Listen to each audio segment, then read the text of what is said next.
Welcome to Seize the Mains Daily Answer Writing. I'm Surbhi Sardana and I'm taking this lecture discussion on UPSC and State Civil Services Mains Answer Writing practice from Monday to Friday at 9 pm. If you're new to this initiative, you can download the timetable for Seize the Mains till May 3rd from the link in the description below. The special part about Seize the Mains is that you not only get to learn answer writing with us, but you can also send your answers to us and get evaluated by our experts entirely free of cost.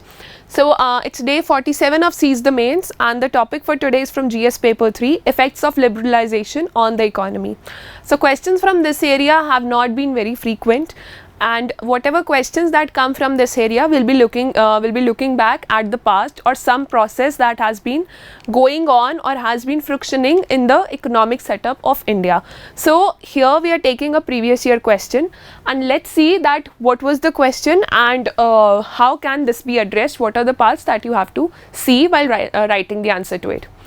So it says that normally countries shift from agriculture to industry and then later to services, but India shifted directly from agriculture to services. What are the reasons for the huge growth of services vis-a-vis industry in the country? Can India become a developed country without a strong industrial base? So you can share the answers to this question in the next 24 hours, that is by 9 pm tomorrow. This question has to be answered in 250 words for 15 marks. Let's try to understand this question.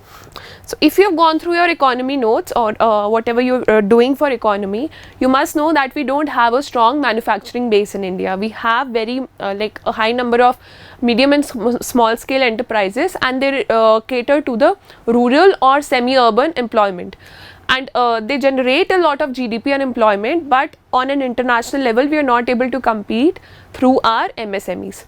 So it says that normally countries shift from agriculture to industry and then later to services, that is from primary to secondary sector and then to tertiary sector. So what happens is that earlier in the initial stages we have an agrarian economy, then the produce of agriculture or the economy produce of agriculture is processed and we have a strong manufacturing base, or the resources of the country are utilized to produce new kinds of products which can be directly consumed by people, and that adds to the manufacturing base of the country or a development of more and more industries, since these industries require a lot of services, whether it's data analysis, telecallers, transportation or things like that, which leads to the development of services sector or tertiary sector. So here you can see that countries which move from primary to secondary to tertiary sector, from agriculture to industry to services, employ all kinds of skills that can be prevalent in a country, from low skilled people to highest skilled people can be employed in this kind of setup, while in India the case is that 50% of the audience, 50% of people are employed here in the primary sector, more than 50%, and the next and then we have employment in the tertiary sector, or the development of service sector is there. So is this a good situation for India? First of all, you'll have to address that what are the reasons for the huge growth of services, that what happened that this manufacturing sector could not develop in India, what were the reasons? So this is first part of the question, what was the reason that manufacturing sector could not develop and services sector could develop? And can India become a developed country without a strong industrial base? So here you will have to take a stand, and whatever stand you are taking, it doesn't have to be a yes or no answer. You will have to substantiate with examples, facts, figures, or your own viewpoint that you think is prevalent or is right for the exam. So first of all, we'll address the introduction part of this question. Introductions in your answers are very important. Never start your answer without an introduction and never end your answer without a concluding statement or a brief conclusion. So that is the structure that we follow here in Seize the Mains. Starting from the introduction, and introduction is basically paraphrasing of the question. It is a conversation with the examiner which talks about what has been given in the question. So this trend has been given in the question that India has moved from agriculture to services directly, and there is lacking of manufacturing sector in the country. So let's use our knowledge by using some data points or our knowledge, whatever we know about this trend, and let's use it for writing a good introduction. So So here in the first line we are paraphrasing the question that the natural economic progression of a nation goes from agrarian economy to industrial economy to a service economy. We've just paraphrased whatever was there in the question, agriculture to agrarian, then industrial and then to service economy, while India leapfrogged from an agrarian economy to a service economy. You can also draw a diagrammatic representation from this agriculture and say that industry was directly missed and services was there, this direct jump. So now we are giving a very important data. This data should be memorized for your prelims as well, and also it should be used in your mains answers, especially when it comes to talking about comparing all the three sectors of the economy. So presently India's 60% GDP comes from the service sector, that is this last one. So 60% GDP comes from service sector. So there should be employment also. Parity based employment should also be there. Only then we'll see that inclusive growth is happening and it's not jobless growth. So it is 60% from service sector, which is a source of employment to hardly 16% of population. That is not a very good picture. So that means that 60% of GDP or the money that is that belongs to service sector is in the hands of very few people. So that is not leading to equality in the society, that's leading to jobless growth. Means all kind of skilled or non-skilled people are not employed in the services sector that we have in India. So agriculture on the other hand provides employment to over 50% of population. So more than 50% of population is being employed in agriculture, but contributes to only about 13% of GDP or a little more than that. So that's again a sad state. While for the manufacturing sector, this is very important data, there is parity in its contribution to GDP and in its contribution to employment. So we see only in the case of manufacturing that employment and contribution to GDP is balanced. So that's why manufacturing or industry sector is very important. Industry accounts for 26% of GDP and employs 22% of total workforce.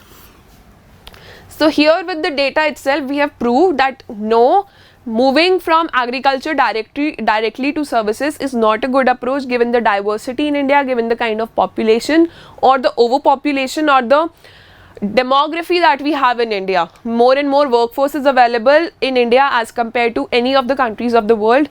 So it is not a wise approach to rely entirely on the services sector, though it is contributing a lot to our GDP, but we need to have a solid manufacturing base also. We'll address this part in body paragraph 2. This ends our introduction. Now let's see how can we address the first part of the question, which talks about why there has been a growth of services sector directly. What were the reasons?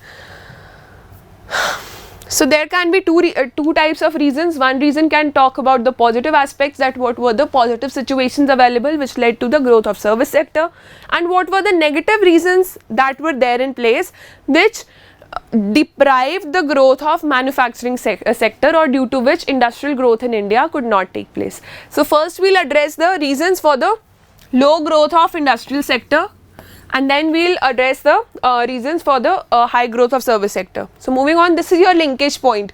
For those of you who are watching this video for the first time, our linkage point is an extension of introduction. For example, this paragraph is there for introduction, and this is your body paragraph that you have. So introduction includes paraphrasing the question using our knowledge to address the question part of it. Here we include a line right after introduction, or we club introduction and linkage point. Here we include a point called linkage point, which introduces our body paragraph or shifts the direction of our answer to move directly to the body paragraph. So it can mostly include the word following are the reasons, or some fancy language like things. So here we have given the points also, so this will form a part of your linkage point. And then from second paragraph we'll start by addressing the main reasons. Also keep the word limit in mind. Here we address the entire issue when we teach you how to write one answer, but this is not the ideal approach, because in the answer you don't have to give your full knowledge, you also have to finish the answer in 250 words, for example, for this question. So don't go for full sentences, either use schematics. Using your schematics complete your answer, or just write the keywords, don't write full sentences, don't make full sentences, and then make sure that you have your answer in 250 words only. When you are writing in points, a lot of words are available to you as compared to when you are writing in paragraphs. So if you have a lot of points to write in the question, just write, if you have a lot of knowledge that you can put in your answer, just make sure that you write in terms of in this point format only. So reasons for the low growth of manufacturing. First of all, the colonial history that was there. Our crafts industry was entirely spoiled. India did not have an industrial revolution because we were under the control of colonial government. So industrial revolution could not take place in India. We were importing most of the manufacturing things. We were exporting raw materials.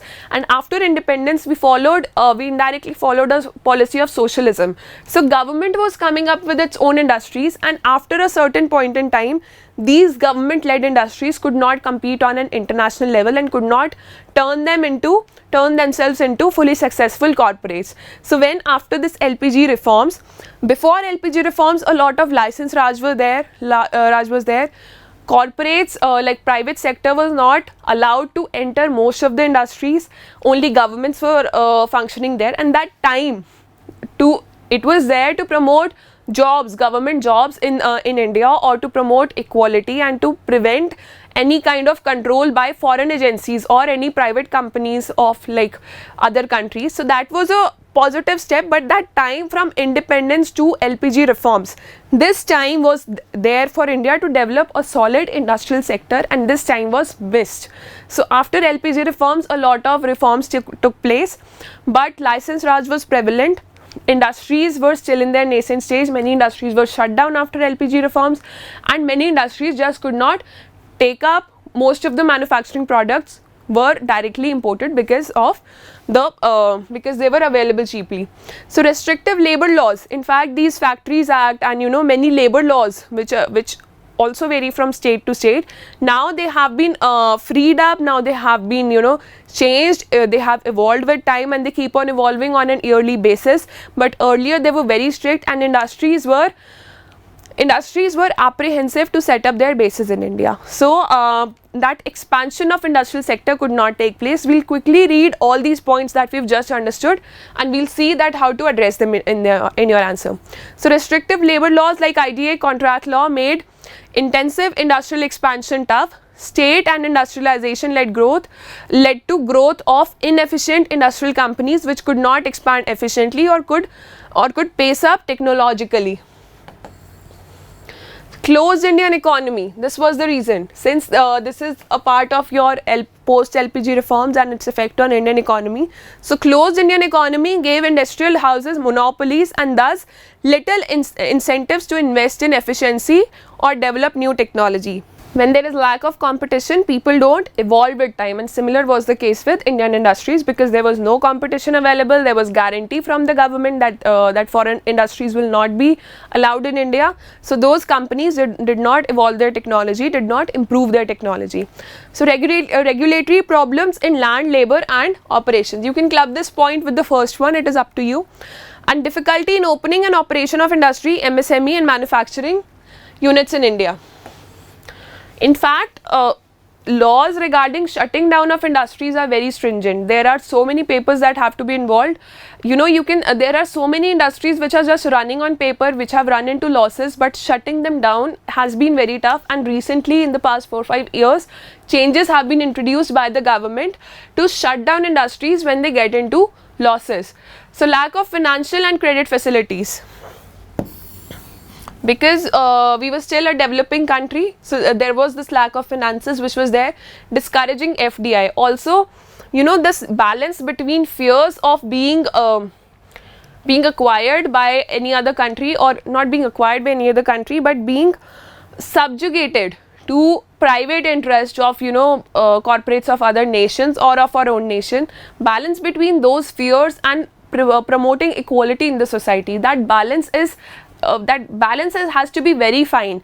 And on the one hand, when we've seen that yes, socialistic measures have improved the condition of people in our country, on the other hand we have suffered in terms of development that could happen or the technological advancement that could happen in India.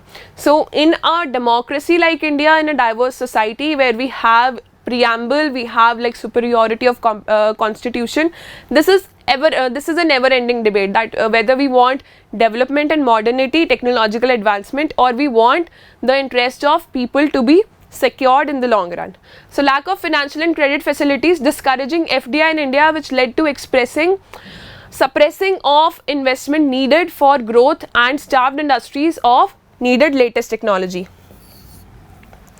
So it talks about that before National Manufacturing Policy 2012, there was not adequate focus on industry and manufacturing. It is only recently that government has started focusing on this area. There are so many schemes that are coming up for the manufacturing sector. The definition of MSMEs or the that has changed. MSMEs have been given more benefits. Make in India is happening, or invest in India, schemes for investment in India are coming up from time to time, and they're being brought up by the government to have a strong manufacturing base in India. So lack of skill development, that is a never ending problem. Now we'll talk about reasons for growth in the services sector. First of all, we'll see that because we had a colonial legacy, we had this English education system set up. So parity was available in Indian education system and Western education system, especially this language barrier was not there. So services requires having the knowledge of an international language, and that was available in India. In many pockets of India, French is very well taught. So that also added to the development of services sector, because whatever services could be diverged to India by foreign countries, we already had the labor or the people to acquire those jobs.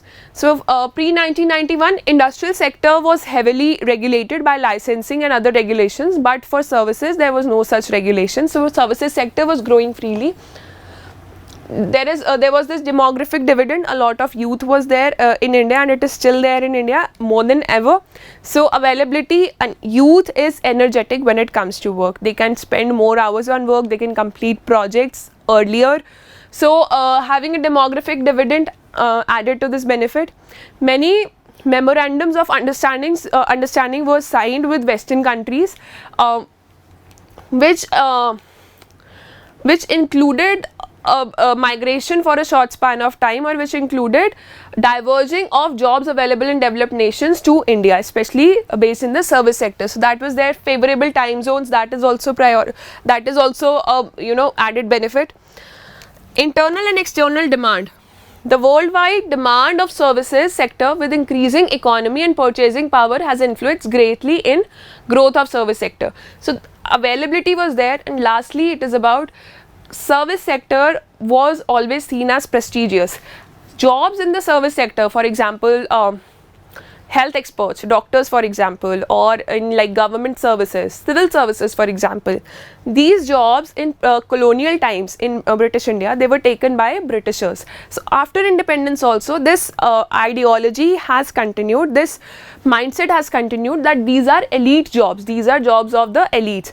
So whosoever people were attaining education post independence India, most of them focused on getting into the services, either developing services. Many corporates have developed in India, which provide a lot of services and which have set up their branches in Western nations also, and a lot of people migrate through these corporates by taking jobs in these corporates. So many people prefer such professional courses as means of education, because they provide ready-made jobs, they provide jobs at a young age, and a lot of jobs are available, a lot of high-paying jobs are available in the service sector. This prestigious thing was there because these jobs were taken by Britishers in colonial times.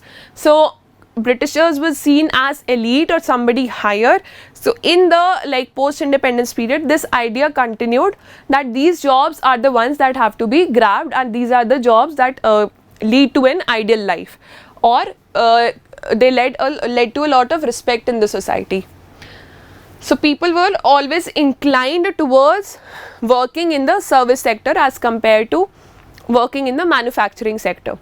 So this is the explanation of the last point. You can download the PDF. This doesn't have to be included in your answer. You can download the PDF for this answer and read it out for yourself.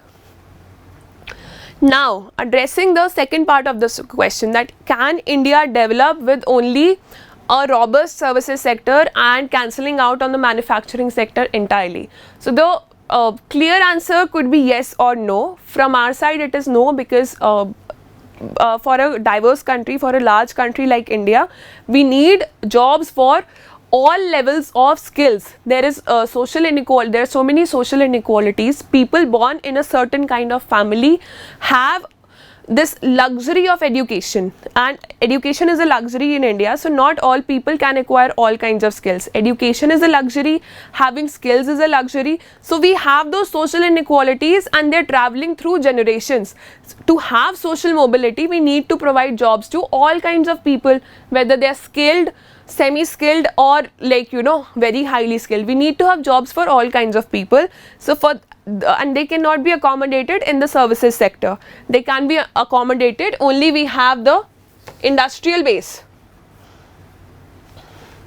So that's how we'll justify it, that no, services sector is not enough. India can become a developed country without a strong industrial base like Switzerland, but Switzerland is a very small country, but that is fraught with danger. A weak industrial sector makes India's economy fragile and highly susceptible to global fluctuations. There is no alternative to self-dependency when it comes to sovereignty of a nation state. When you don't have your own jobs, what do you rely on in times of crisis? We become dependent for even the basic needs. For example, in this Russia-Ukraine crisis also, we are setting all the graphs, we are revising all the statistics of our economy, that what items will get expensive due to this crisis and what items can we now afford. So this is the problem that comes when we don't have a strong industrial base in the country itself. Many Southeast Asian nations are relying on this model, that they have a very robust services sector. The IT industry is very robust there, and other people who are not there in the IT industry or the services sector, they are employed in the agriculture sector. So but these countries are very small in size, so they are able to sustain themselves. But for a country like India, which is the largest democracy of the world, this is not a sustainable model. It can be good for the short run, and it has sustained. It is the largest provider to a GDP in the present times, but for the long run this is not a sustainable model, and this does not come without risk. So here we'll give the reasons, that what are the reasons that services, on basis of service sector, Indian economy cannot sustain itself. The first one is solid industrial base is required for growth of both agriculture and service sector. Developed countries' economies have large services sector due to internal demand generated by prosperity of industrial sector. So as I told you in the first slide of this discussion, that agriculture leads to development of industrial sector. A lot of manufacturing of raw material takes place, whether it is coming through agriculture or mining sector. So this manufacturing sector needs a lot of people to have jobs, to have soft skills there. So this leads to the development of services sector. So in developed countries, the job demand for these people is very high because of the base. The robust manufacturing sector is strong. The sector is robust there. So so that's the ideal model for generating more jobs, more jobs for all kinds of people, all kinds of skills of people. The demand of services and goods cannot be met for such a huge population until a solid industrial base is in the country itself, and the huge working population of the country cannot be absorbed in services only. So it is about the demand for goods. If you do not have your own manufacturing sector and you have such a large population as in the case of India, how do we get those goods from? For example, why are electronics so expensive in India? Because electronics are not manufactured in India. Now we have this assemble in India model, but we import them from developed nations or countries like China, and that importing in production in some other country and then importing electronics causes them to rise in prices. So where does the toll go? The customer, the end customer, or the people, the consumers, the people of India, they are facing these high prices. They cannot afford such electronics which are freely available to most people in the developed countries. So one part is the demand, that how will the demand be addressed. Second part is that you need to absorb a lot of youth, the demographic dividend that is there, that needs to cater to India's needs, that needs to benefit us. So to provide those jobs for Indian people. That manufacturing sector has to be there. It is possible for India to grow at a fast rate without a strong industrial base, but this growth won't be inclusive and sustainable in long run. High inequality in society, regional inequality and urbanization, and related problems like transport, increase in crime rate, feminization of agriculture, social discontent, etc. See, one way or the other, people will have to sustain themselves. So what people will do if they do not have jobs which are in parity with their skills? They'll either go back to their households, work on their farms, or indulge into social crimes if they cannot find any constructive means of employment or feeding their families. And even sustaining themselves, it doesn't stop there. We also need social mobility. People want that whatever my family income was there in the previous generation, I should be making more money than my forefathers. So that is something that we all live up for. So having a solid manufacturing base is the need of the hour, because it will absorb all kind of people. It will provide jobs in all parts of India. Services sector, for example, if we just talk about the IT industry, it is located in certain pockets of India. If you can gain skills that are required to run a particular software, well and good. And if you can migrate, if you can leave behind your families and migrate forever to a multipolitan city in India where all these jobs are available, well and good. If you cannot do that, then social mobility might be very tough for you. So that is, having a manufacturing base provides jobs to these people, prevents migration, it prevents social crimes. So this is the need of the hour. Without a solid manufacturing base, we cannot sustain Indian economy and we cannot generate equality in our society. So our answer has been very long. Now we'll give a very short conclusion that yes, India has a huge presence in global service sector. We are applauded for it from time to time. Most of the countries cannot run efficiently if Indian service sector was not in place. However, India should not lose the opportunity to develop as a manufacturing giant, which will give India a dominant position in this multipolar world of today. See, missing out on industrial revolution, missing out on the opportunities of the past is one thing, but not doing anything for the future is another. So yes, greenfield enterprises can be developed. We can have brownfield enterprises also. Many policies are being run by government, make in India, assemble in India, things like that. Startups are being promoted, manufacturing units are being promoted, and slowly we can have a solid manufacturing base in India if the government policies are such, if the mindset of people is positive and constructive. So yes, we can move.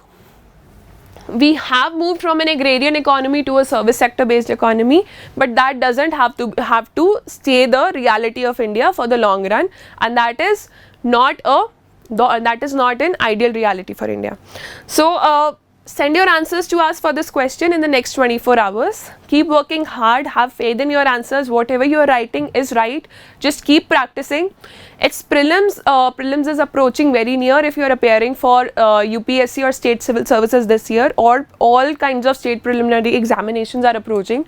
So we are keeping our discussion short and we are taking previous year questions only. We are not messing things up with giving you with our own innovative questions. So we are taking previous year questions. You don't have to worry about addressing various parts of things. We explain everything here. You can download the PDF for this presentation from the link in the description below. Also, the entire compilation of Seize the Mains Season 1 is there. It can be downloaded from the link that is available in the description. Keep it safe with you for quicker revision.